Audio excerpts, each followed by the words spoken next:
నమస్కారం. ఘంటారావానికి స్వాగతం. ముందుగా ప్రధాన అంశాలు. జలహారం పనుల వేగవంతానికి సర్కారు చర్యలు. సకాలంలో పూర్తి చేసిన వారికి ప్రోత్సాహకాలు ఇస్తామన్న కేసీఆర్.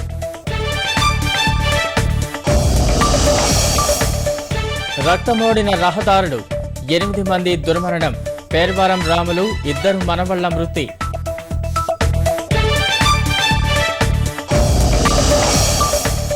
కీలక బిల్లుల ఆమోదానికి సహకరించాలన్న ప్రధాని. అసహనంపై పార్లమెంట్ సమావేశాల్లో నిలదీస్తామన్న విపక్షాలు.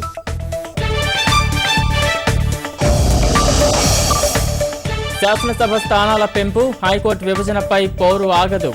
పార్లమెంట్లో గలమెత్తుతామన్న తెరాస.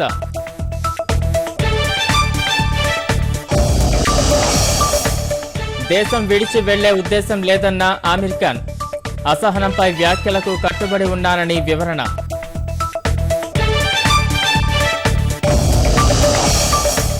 కార్తీక పౌర్ణమి వేళ వెల్లి విరిసిన ఆధ్యాత్మిక శోభ. దీపకాంతుల్లో వెలుగులీనిన తెలుగు లోకిళ్లు.